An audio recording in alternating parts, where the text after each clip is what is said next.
杨开，你入门3年，147场挑战无一获胜，此次以名相搏，境界却毫无提升，你图什么？乱柿子，随便你。废物，还是早点逐出师门为好。Hai, selamat datang kembali di channel Min-er Donghua. Kali ini kita akan melanjutkan cerita Donghua, Martial Peak. Gak pakai lama lagi, langsung aja kita ke ceritanya. Check it out. Bagaimanapun, klan iblis kuno adalah ras yang sangat kuat dan mereka juga melindungi kekurangan mereka. Tapi 7 dari anak-anak mereka terluka parah oleh Yangke. Yang paling serius perlu pulih dari luka-lukanya selama setengah tahun. Meskipun mereka hampir tidak mati, tapi hal seperti itu dianggap oleh mereka sebagai rasa malu dan penghinaan yang besar. Tentu saja, dia ingin mendapatkan kembali wajah mereka dari Yangke. Tapi Nonali sangat menyayangi anak manusia itu. Selama periode ini, dan ini jelas bagi semua orang. Sebelum memberinya pelajaran, dia tentu saja harus melapor kepada Nonali. Itukah maksud kalian semuanya? Li Rong bertanya dengan lembut, saat matanya yang indah menyapu kerumunan. Iya, pria tua berwajah putih di kepala itu mengangguk dengan berat. Kenapa? Li Rong segera berdiri, wajah dingin yang tersembunyi muncul di matanya yang berbinar, menatap lelaki tua berwajah putih itu dan berkata, "Karena Pan Lang yang terluka adalah putra Anda." Orang tua itu terkejut dan mengangguk dengan tenang. Ada beberapa alasan untuk ini, tapi kebanyakan demi rakyat kita. Nonali, orang lain mengambil alih kata-kata itu dan berkata dengan tegas. Dampak dari masalah ini sangat buruk. Banyak anggota klan di kastil berkumpul di ruang batu. Semua ingin pamer kepada anak manusia. Anda tahu, dia adalah seorang alkemis yang luar biasa dan secerca harapan bagi suku kita. Tetapi anggota klan itu tidak tahu bahwa jika mereka tidak menghukumnya dan menyelamatkan muka Pan Lang dan yang lainnya, mereka tidak akan melepaskannya. Li Rong terkekeh. Klan iblis kuno saya percaya kepada kekuatan. Kapan saya harus membiarkan orang lain membantu saya untuk mendapatkan kembali wajah saya ketika saya menderita kerugian? Jika Pan Lang benar-benar mampu, dia dapat pulih dari luka-lukanya dan melawannya sendiri. Jadi dia kembali. Meskipun saya sudah mengatakan itu, anggota klan sangat bersemangat sekarang dan berpikir bahwa anak manusia itu agak sombong. Orang tua berwajah putih, ayah Pan Lang, Pan Bu, berkata dengan serius. Emosi anggota klan masih perlu dijaga. Li Rong menarik nafas dalam-dalam, merenung sejenak dan berkata, "Lalu bagaimana Anda ingin menghukumnya?" Sederhana sekali. Ekspresi Pan Bu dingin. Dia mematahkan tulang sebanyak mungkin, jadi saya ingin menghancurkannya. Darah ganti darah, gigi ganti gigi. Lalu, apakah dia masih hidup? Li Rong tampak dingin. Pan Bu tersenyum dan berkata, "Jangan khawatir, Nonali, saya tidak akan membiarkan dia mati dengan mudah. Bagaimanapun dia masih sangat berguna bagi klan kita. Bagaimanapun selama itu tidak mempengaruhi pemurnian alkimia di masa depan, itu akan baik-baik saja." Mendengar itu, Li Rong perlahan menggelengkan kepalanya. Pan Bu terkejut dan berteriak dengan keras. "Nonali, klan kami telah dipenjara di sini selama bertahun-tahun yang tak terhitung jumlahnya. Anda juga tahu bagaimana situasi klan kami sekarang. Mereka telah terlalu lama ditindas dan sekarang ada beberapa gesekan. Dan hal itu menyulut semangat juang mereka. Jika hal ini tidak ditangani dengan baik, kemungkinan besar akan menimbulkan akibat yang sangat buruk. Misalnya," Li Rong terus bertanya. "Misalnya, jika seseorang tidak puas, mereka akan berlindung pada Tuan Chu Jian." Li Rong tersenyum lembut, mengubah temperamen sebelumnya yang lembut dan baik hati menjadi sangat agung, sehingga beberapa orang kuat di alam transenden di aula tidak bisa menahan diri untuk tidak merasakan pemikiran yang tiba-tiba. dan mereka semua tanpa sadar memalingkan pandangan mereka. Hanya pada saat inilah mereka tiba-tiba menemukan alasan mengapa Nonali menjadi penguasa kastil iblis. Dan itu bukan tanpa alasan. Juga bukan hanya karena dia hanya melalui kebaikannya. Jadi mereka hanya bisa duduk di tempatnya sekarang. Karena di balik kebaikan dan kebaikannya, Nonali juga memiliki sisi agung dan berkuasa. Sekarang Lirong menunjukkan keagungannya dan kemudian dengan cepat menahan diri. Dia terdiam dan berpikir sejenak sebelum dia sepertinya membuat keputusan. Kemudian dia berteriak dengan lembut. Saya akan menangani masalah ini secara pribadi. Kalian semua harus menahan bawahan kalian. Mulai hari ini, jika ada yang berani menimbulkan masalah bagi manusia itu lagi, saya secara pribadi akan mengirimnya ke pelukan Dewa Iblis Besar. Mendengar itu, ekspresi Panbu dan yang lainnya berubah. Mereka memandang Lirong dengan heran dan berkata dengan bingung. Nona, apakah Anda mendengar semuanya dengan jelas? Lirong berteriak dengan dingin. Saya akan mendengarkan perintah Nonali. Panbu segera menundukkan kepalanya. Bubar! Lirong melambaikan tangannya dan menambahkan. Duanya tetap di sini. Melihat pria klan iblis kuat yang pendiam itu, dia mengangguk dan berhenti di tempatnya, sementara orang-orang lainnya pergi. Setelah mereka pergi, Lirong tersenyum tak berdaya. Manusia ini. Nona, apa perintah Anda? Duanya bertanya. Mulai hari ini, Anda akan menjaga sekeliling ruang batu itu. Jika Anda menemukan siapapun yang berani menyakitinya, dia akan dibunuh tanpa ampun. Lirong memperingatkan dengan suara yang dalam. Segera ada sedikit keterkejutan di mata Duanya, seolah dia tidak menyangka Nonali begitu menghargai manusia itu. Jadi dia dengan ragu berkata, bagaimana jika itu Panbu dan yang lainnya? Mereka tidak akan merendahkan diri untuk berurusan dengan seorang pemuda. Jika mereka melakukannya, saya sendiri yang akan mengambil tindakan. Duanya mengangguk sedikit dan melangkah mundur dengan hormat. Di luar aula utama, ekspresi Panbu dingin dan dia merasa giginya patah. Dia tidak mengerti mengapa Nonali sangat menghargai Yangke. Biarpun dia adalah seorang alkemis yang luar biasa, tidak ada alasan baginya untuk dilindungi seperti ini. Putranya, Panlang, adalah pemimpin generasi muda di kastil iblis. Dia kemungkinan besar akan memegang kekuasaan di masa depan dan menjadi pilar generasi berikutnya. Tapi dia dipukuli dengan sangat menyedihkan kali ini, jadi dia harus membalas. Tapi Lirong telah membuat keputusan sehingga dia hanya bisa kecewa dan marah.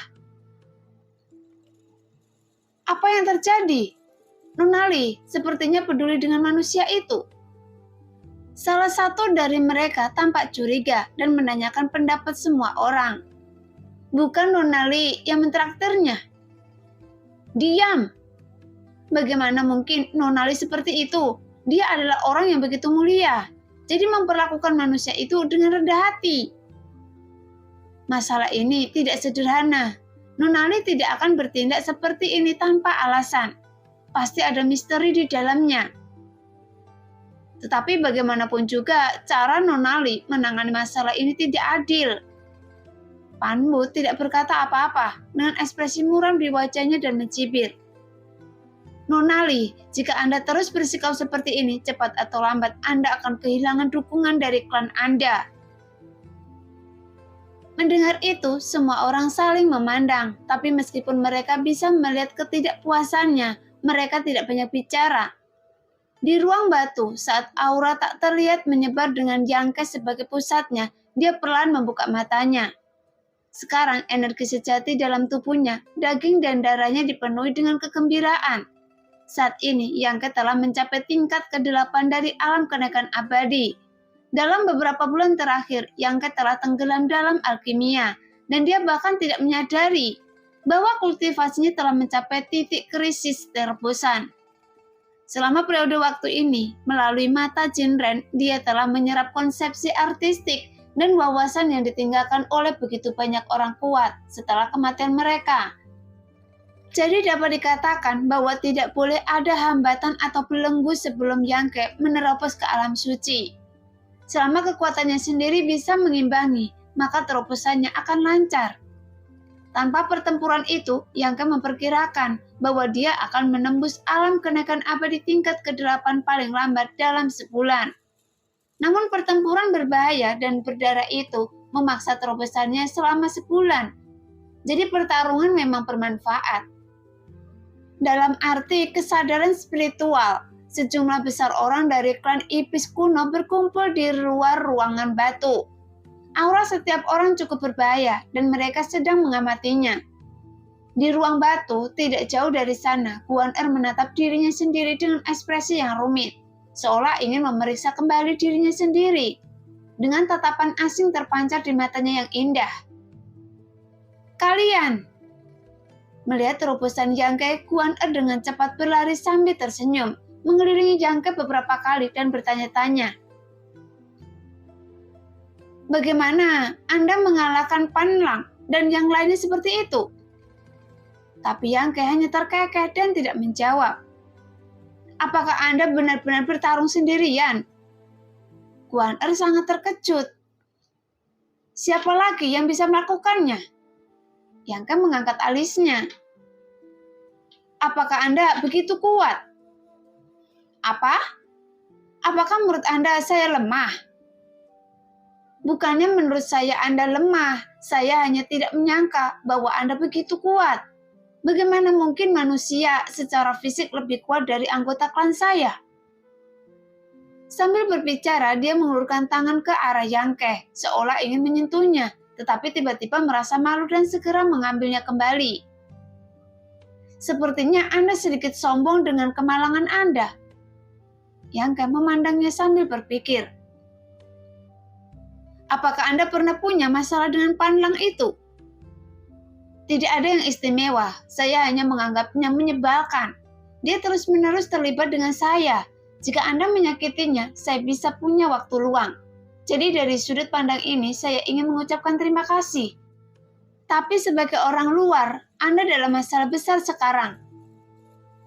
Yangke mengerutkan kening dan memandang ke ruang batu sambil berpikir. Maksud Anda mereka? Itu benar. Guan Er mengangguk ringan.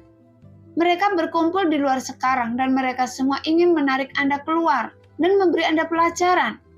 Tidak peduli seberapa kuat Anda, saya khawatir Anda tidak akan melawan di depan begitu banyak orang dari klan saya. Anda tidak akan tahu sampai saya mencobanya. Kata Yangke sambil tersenyum jahat. Hei, Anda benar-benar gila. Saya yakin pada Anda, kalian manusia masing-masing lebih keras dari yang lain. Guan Er tersenyum menghina dan meluruskan ekspresinya. Tetapi Anda masih harus bersiap. Sekarang Nonali dan para tetua lainnya di kastil sedang mendiskusikan bagaimana menangani masalah ini. Jika Nonali tidak memihak Anda kurang beruntung. Mengedipkan mata licik pada Yangke, Guan Er berkata, demi Anda memberi pelajaran pada Pan Lang untuk saya. Bahkan jika Anda terluka, saya akan menjaga Anda dengan baik. Kalau begitu, saya khawatir Anda akan kecewa. Yangke menyeringai. Karena Nonali sepertinya ada di pihak saya. Setelah mengatakan ini, dia menoleh dan melihat ke samping. Di sana udaranya terdistorsi dan Li Rong baru saja muncul. Setelah mendengar ini, sedikit keheranan muncul di wajah cantiknya. Kemudian dia menggelengkan kepalanya tanpa daya dan berjalan. Anda benar-benar santai. Li Rong menghela nafas dan Yangke mengangkat bahu. Jangan salahkan klan saya karena terlalu bersemangat.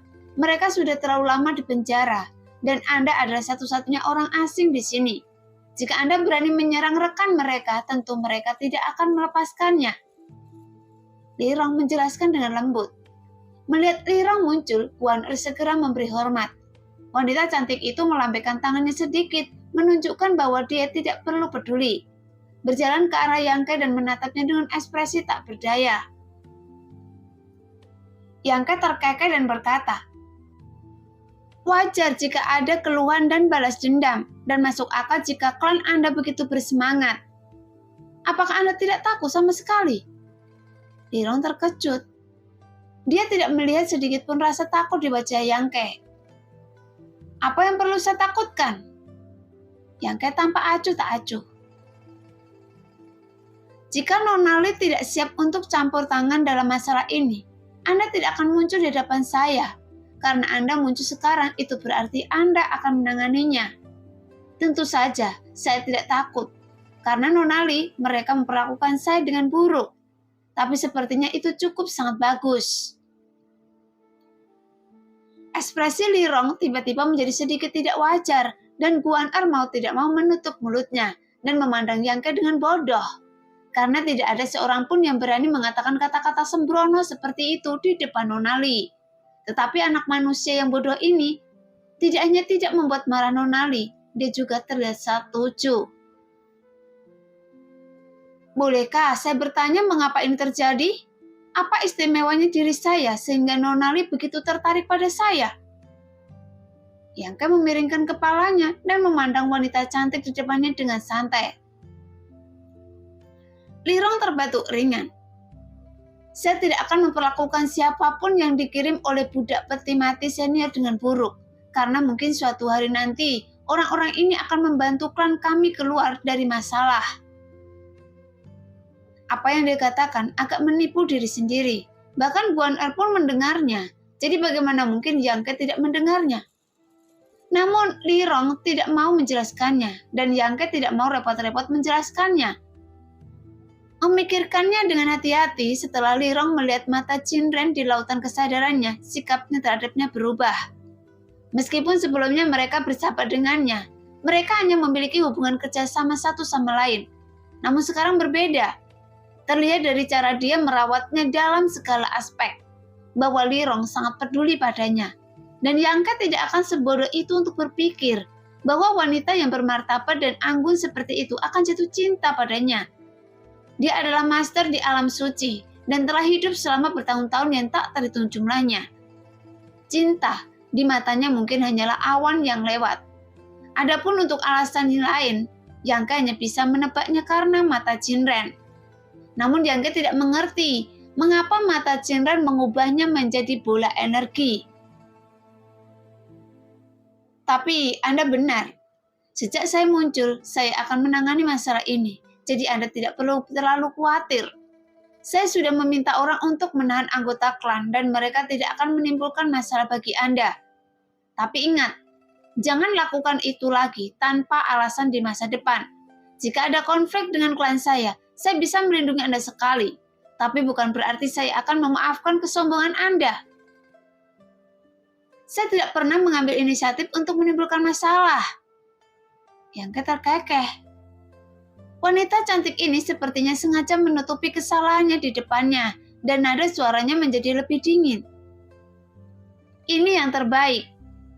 Lirong mengangguk sedikit, tidak berkata apa-apa lagi, berbalik dan berjalan keluar, membuka pintu batu. Setelah beberapa saat, Yangke mendengar Lirong memarahi klan iblis kuno, sehingga anggota klan iblis yang berkumpul di luar ruangan batu terpencar dan mundur satu demi satu. Guan Er menjulurkan lidah manisnya pada Yangke dan berkata dengan kagum, Anda benar-benar memiliki banyak keterampilan, tetapi kesombongan Anda tidak sebanding dengan kekuatan Anda saat ini. Ketika Anda dipromosikan ke alam transenden suatu hari nanti, belum terlambat untuk menjadi sombong. Sambil tersenyum manis, Guan Er pun pergi. Yangke perlahan menggelengkan kepalanya. Sekarang dia berada di bawah atap, Yangke juga sedikit bingung. Dia tahu bahwa di tempat iblis ini, kecuali beberapa orang dari klan iblis kuno yang memiliki sikap adil terhadapnya, yang lain menganggapnya sebagai spesies asing. Jika tidak ada yang bisa melindunginya, cepat atau lambat dia akan mati. Kali ini Pan Lang yang datang mengganggunya, tapi dia masih bisa mengatasinya. Bagaimana jika lain kali dia adalah master alam transcendent? Bagaimana jika lain kali ada orang kuat di alam suci? Itu sebabnya Yangke angkat bicara dan mengungkapkan sikap Lirong terhadapnya, hanya untuk mendapatkan perlindungan dan memastikan apakah pengamatannya benar. Untungnya tebakan saya benar. Meskipun Lirong berusaha sekuat tenaga menyembunyikannya, Yang Ke masih melihat dengan jelas bahwa dia merawatnya dengan baik. Terlepas dari apakah dia memiliki konspirasi, Yang Ke harus menggunakan identitas dan statusnya untuk memastikan keselamatannya sendiri. Setelah berpikir sejenak, Yang Ke menggaruk kepalanya dan tiba-tiba teringat bahwa dia lupa menanyakan tentang pola ajaib itu. Masalah ini telah ada di pikiran Yang Ke selama beberapa bulan, dan dia juga sangat mengkhawatirkannya sejak pertama kali melihat garis-garis di tubuh klan iblis kuno. Tapi dia khawatir akan menghindari timbulnya masalah. Tapi sekarang, dia yakin Lirong merawatnya dengan baik, jadi dia bisa menjelajahinya sedikit. Jelas, Yang Ke sangat tertarik dengan pola sihir klan iblis kuno, karena ketika dia menjadi iblis, dia juga akan mengalami perubahan seperti itu. Tetapi itu lebih kuat daripada Pan Lang dan yang lainnya. Jadi dia hanya bisa menunggu Guan Er datang lagi dan mencari kesempatan untuk bertanya. Setelah Yang Ke mengambil keputusan, dia tidak lagi memikirkannya, berbalik dan berjalan ke kuali obat untuk terus meningkatkan keterampilan kealkimianya. Setelah Lirong keluar dari ruangan batu dan mengusir anggota klan yang ingin menimbulkan masalah bagi Yang Ke, ekspresi bingung muncul di wajah cantiknya. Hari itu, dia melihat mata Jinren dan diterangi oleh cahaya keemasan di mata itu. Dan garis keturunan klan iblis kuno Lirong sepertinya memiliki resonansi itu, karena hal-hal yang dicatat dalam karya klasik sangat mirip dengan apa yang telah dia amati. Justru karena alasan inilah Lirong mengubah sikapnya terhadap Yang Ke. Namun setelah beberapa bulan melalui pengamatan rahasianya, dia menemukan bahwa segala sesuatu tidak seperti yang dia pikirkan. Meskipun manusia ini aneh dan kuat, hal itu jauh dari yang dia harapkan. Apakah begitu? Lirong juga tidak bisa mengambil keputusan. Saat ini seorang anggota klan memberitahu bahwa dua komandan Huamo dan Han Fei telah tiba bersama dan membawa banyak bahan obat. Lirong tampak senang dan buru-buru berjalan menuju aula utama, karena alkimia Yang Ke membutuhkan bahan obat yang tak terhitung jumlahnya. Menyimpannya kastil Dewa Iblis sudah agak tidak mencukupi. Untungnya, wilayah komandan lain juga telah mengumpulkan banyak bahan obat selama bertahun-tahun. Sekarang Huamo dan Han Fei juga telah mengumpulkan banyak bahan obat materi dalam beberapa bulan terakhir. Dia meminta anggota sukunya untuk mencari kemana-mana dan mengirimkannya hari ini. Melihat Huamo dan Han Fei setelah menerima bahan obat, mereka bertiga duduk dan mengobrol seperti biasa. Nona Li, apakah Yan Jian sudah mengirimkan bahan obat ke sana? Sudah terkirim, tapi jumlahnya sangat kecil. Yan Jian beralasan tanah di wilayahnya buruk dan bahan obat yang dihasilkan sangat sedikit. Dia hanya mengumpulkan sedikit selama bertahun-tahun. Lirong mengusap keningnya. Dia berbohong dengan mata terbuka. Huamo mendengus dingin. Saya melihat pegunungan di sana, bagaimana mungkin tidak ada bahan obat? Sepertinya dia semakin tidak memperhatikan Anda.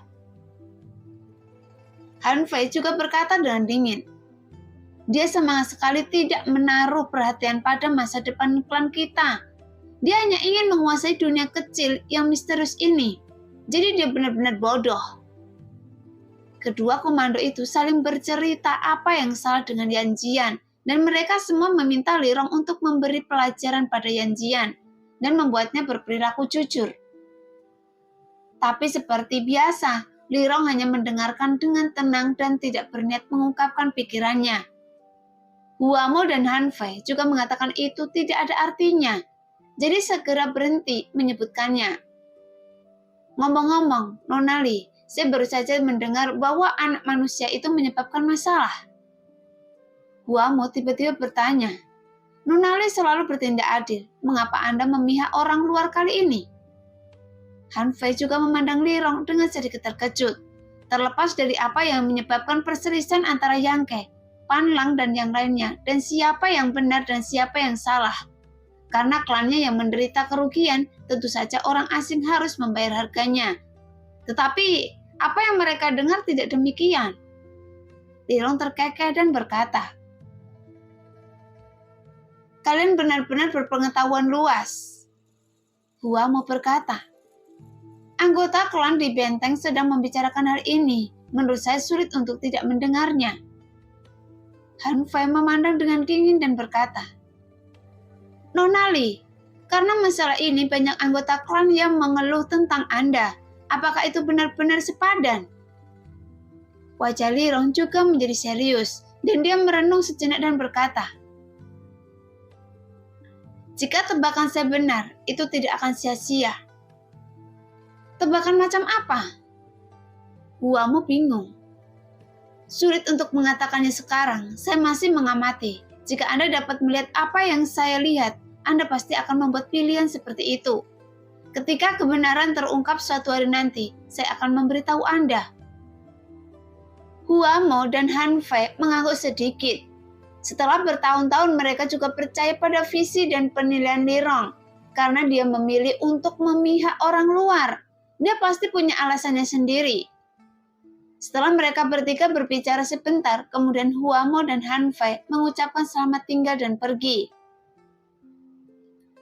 Meskipun orang-orang dari kastil Dewa Iblis juga merupakan komandan, karena 4 cabang utama berada di posisi yang berbeda, Huamo dan Han Fei juga harus kembali ke wilayah masing-masing.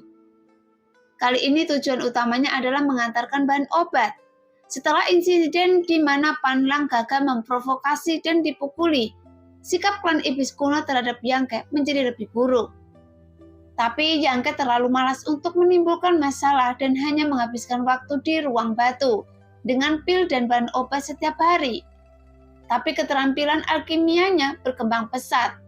Dia dapat memurnikan sejumlah besar ramuan setiap hari dan mengkonsumsi bahan obat yang tak terhitung jumlahnya.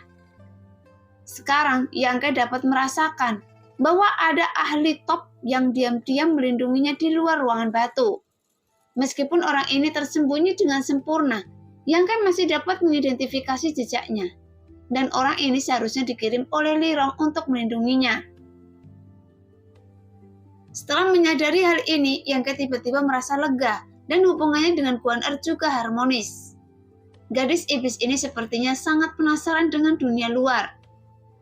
Kapanpun Yang Ke mempunyai waktu luang, dia selalu mengganggunya dan memintanya bercerita tentang dunia luar, kegembiraan dan keindahannya dunia luar, sehingga Guan Er sangat mendambakannya.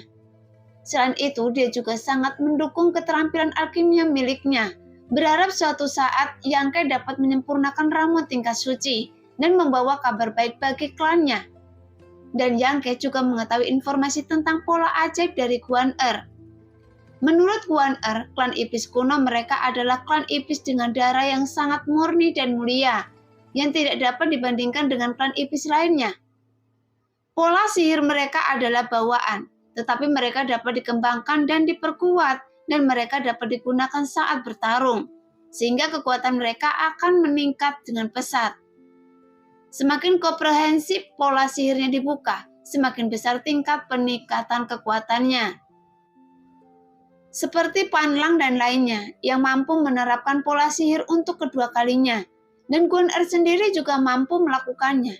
Jadi Yang Ke secara pribadi dapat melihat peningkatan kultivasinya. Setelah menggunakan pola sihir, sekarang Guan Er yang tingkat budidayanya hanya di tingkat ke-6 dari alam keanaikan abadi. Setelah membuka pola sihir untuk kedua kalinya, kekuatan dan energi yang terkandung dalam tubuhnya sebanding dengan para master teratas dari alam kenaikan abadi. Terlebih lagi, setelah garis ajaib terbuka, wajah cantik Guan Er memiliki garis-garis hijau, memberinya kecantikan centil yang benar-benar berbeda dari temperamen biasanya. Adapun pemimpin seperti Lirong dan Han Fei dan Huomo, mereka bahkan dapat mengembangkan pola sihir ke tingkat yang lebih dalam dan kekuatan mereka sendiri akan meningkat pesat.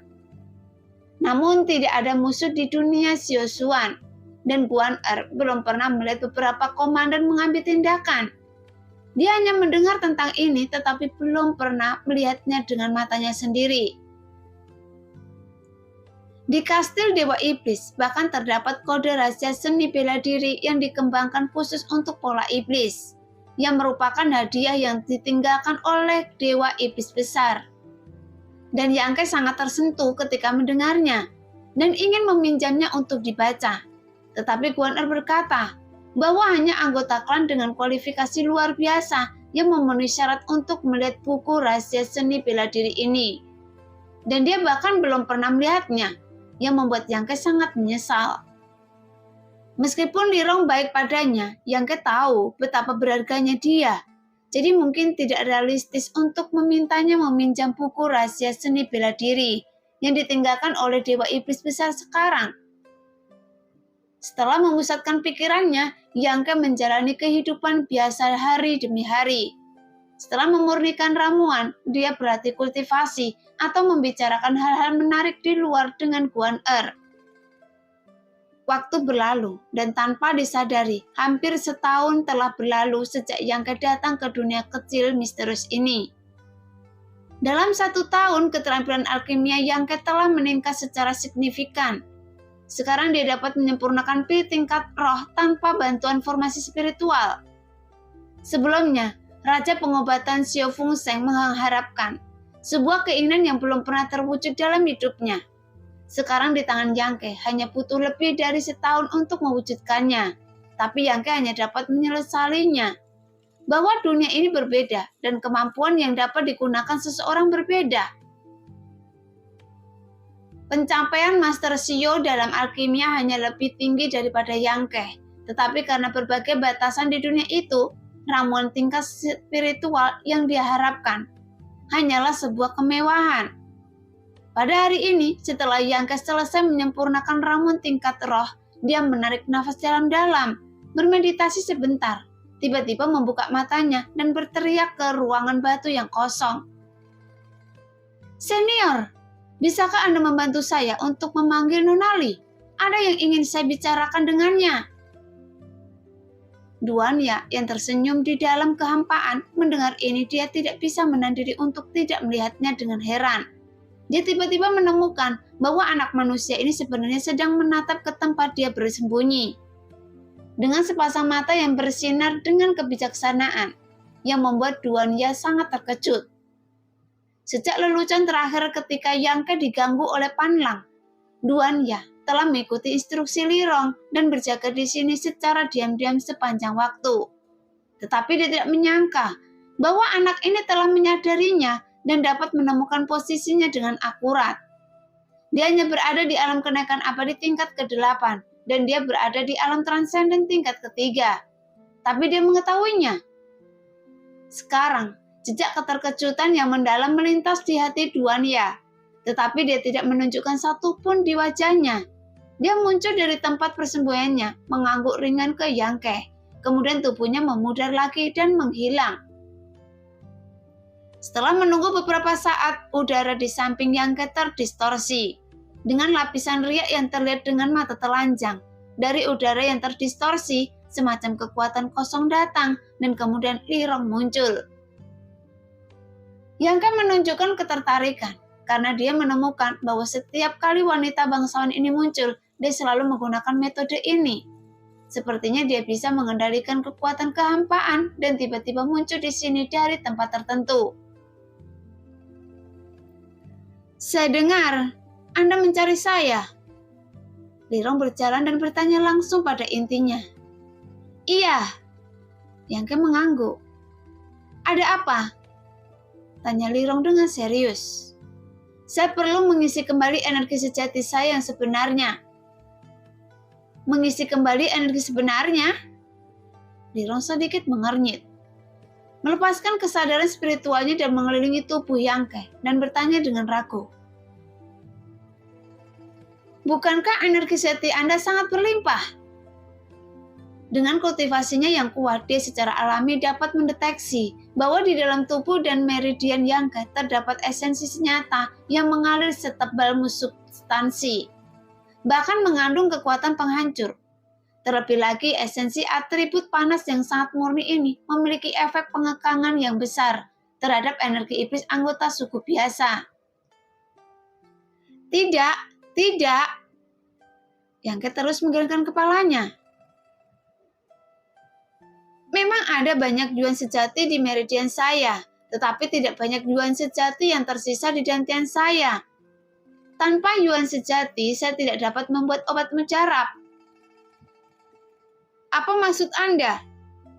Lirong semakin bingung. Untuk memulihkan energi yang sebenarnya, Anda cukup menjalankan latihan. Biarkan saya melakukannya. Tapi bagaimana cara mengatasinya? Yang Ke tersenyum. Teknik yang saya latih agak istimewa, atau dengan kata lain fisik saya juga agak istimewa. Ki sejati tidak dapat diisi ulang melalui latihan. Jelas, energi yang sebenarnya dalam tubuhnya selalu diperoleh dengan menyerap beberapa harta jenius yang dikaitkan dengan energi yang.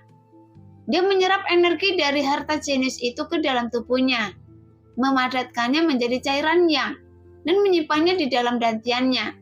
Jika dia sekadar bermeditasi dan berolahraga tanpa lingkungan yang sesuai, energi yang diserap dari udara hanya akan diubah menjadi penyimpanan tubuh emas yang dibanggakan, dan tidak akan membentuk cairan yang, dan menyimpannya di dalam dantiannya. Jika dia sekadar bermeditasi dan berolahraga tanpa lingkungan yang sesuai, energi yang diserap dari udara hanya akan diubah menjadi penyimpanan tubuh emas yang dibanggakan, dan tidak akan membentuk cairan yang, kecuali Anda berarti di lingkungan dengan energi yang melimpah. Terakhir kali, Yang Ke mengisi ulang cairan yang mungkin sebelum naik ke dunia atas. Setelah sekian lama, hanya ada sedikit cairan yang tersisa di dantian Yang Ke, dan hanya beberapa tetes. Tanpa cairan yang untuk menekan energi jahat di tubuh emas yang sombong, Yang Ke memperkirakan dia akan segera dirasuki iblis. Lalu, apa yang Anda ingin saya lakukan? Meskipun Lirong masih belum begitu mengerti, dia tidak mau bertanya lebih banyak. Apakah Anda memiliki harta karun jenius tipe yang? Saya membutuhkan barang-barang ini. Benda dengan atribut yang tidak cocok dengan ras iblis saya. Apakah menurut Anda saya memiliki bahan seperti itu? Jejak ketidaksenangan melintas di wajah Lirong dan dia segera menjadi curiga. Menatap Yang Ke dengan tatapan tidak percaya. Apakah Anda berbohong kepada saya? Saya tidak perlu berbohong pada Anda. Yang Ke mengangkat bahu. Anda benar-benar tidak memiliki atribut yang? Benar-benar tidak punya. Jawab Lirong dengan serius. Wajah Yang Ke menjadi gelap dan dia mengerutkan kening dan berkata, kalau begitu ini masalah besar. Saya tidak akan mengisi kembali energi sejati saya. Saya tidak dapat membuat mujarab. Anda juga telah melihat bahwa memurnikan ramuan membutuhkan energi yang sejati saya, dan itu didukung oleh vitalitas. Apa yang harus kita lakukan? Lirong tiba-tiba menjadi cemas. Nah, demikianlah cerita hari ini. Terima kasih yang sudah menonton video Min Earth sampai selesai. Sampai jumpa di video selanjutnya. Bye-bye.